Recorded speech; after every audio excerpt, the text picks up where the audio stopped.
প্রিয় শিক্ষার্থীরা, আশা করি তোমরা সকলেই ভালো আছো।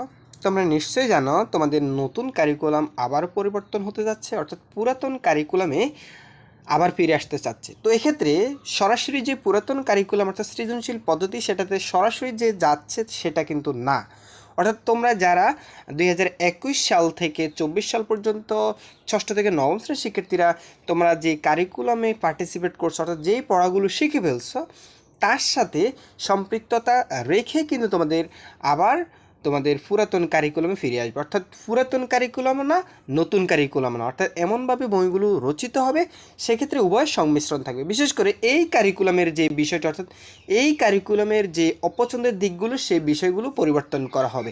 এখানে জানানো হয়েছে যে মূলত তোমাদের মূল্যায়ন পদ্ধতি এটা প্রশ্নবিদ্ধ করে। অভিভাবক থেকে শুরু করে সকলেরই একটা অভিযোগ ছিল এই মূল্যায়ন পদ্ধতিকে ঘিরে।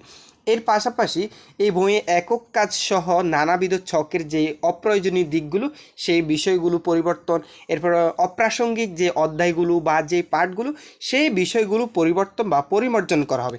এখানে দেখো যে বিষয়টি নিশ্চিত করা হয়েছে যে উপদেষ্টা বলে নতুন শিক্ষাক্রমকে কার্যকর করা সম্ভব বলে আমি মনে করছি না। সাময়িক সময়ে আগের শিক্ষাক্রমে ফিরে যাওয়ার চেষ্টা করব, অর্থাৎ সাময়িক সময়ের জন্য আমরা আগের শিক্ষাক্রমে ফিরে যাওয়ার চেষ্টা করব, কিন্তু সেটা ধাপে ধাপে, একদিনে যে সেটা সম্ভব এমনটা কিন্তু না। তোমরা মাঝে মধ্যে কী করো, এই ফেসবুকে বেশিরভাগ ক্ষেত্রে এই সমস্যাটি হয় যে নতুন কারিকুলাম বাদ দিয়ে দেওয়া হয়েছে, বই ছিঁড়ে ফেলে ইত্যাদি নানাবিধ কাজ। এই ধরনের কোনো কাজ করা যাবে না। তোমাদের বই কিন্তু এখনও পরিবর্তন হচ্ছে না, ঠিক আছে?